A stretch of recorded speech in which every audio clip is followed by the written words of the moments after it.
With the primary finally wrapped up, attention shifts to November's general election.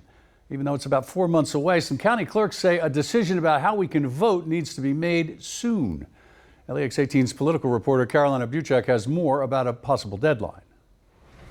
County clerks across Kentucky had about 6 weeks to plan and pull off an unprecedented primary election.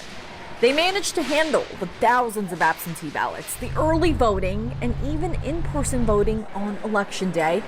But it wasn't easy. So some of them want more time to figure out everything for November. We absolutely cannot do that again in November. We must have far more warning and more planning time. The reason for that is voter turnout. More people tend to vote in general elections. In November, we will easily double what we just did, and that's going to be a little bit more of a challenge. So when will a decision be made? The Secretary of State says his powers only allow him to suggest changes to election procedures if there is an emergency. So he needs to see how the coronavirus is tracking before making any decisions.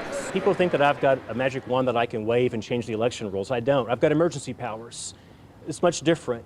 I'm not going to abuse my emergency powers by making a recommendation to the governor before I know what kind of situation we have in the fall. But I'm also not going to sit on my hands unnecessarily. So when can we expect to know what will happen? Well, the Secretary of State hopes to have an agreement with the governor done by Labor Day at the latest.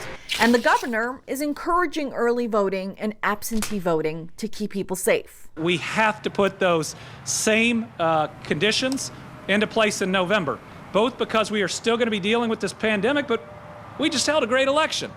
Democracy is strengthened when more people vote.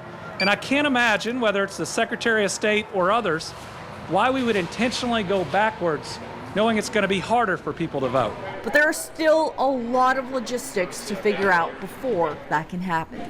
In Lexington, Carolina Buchek, LEX 18 News.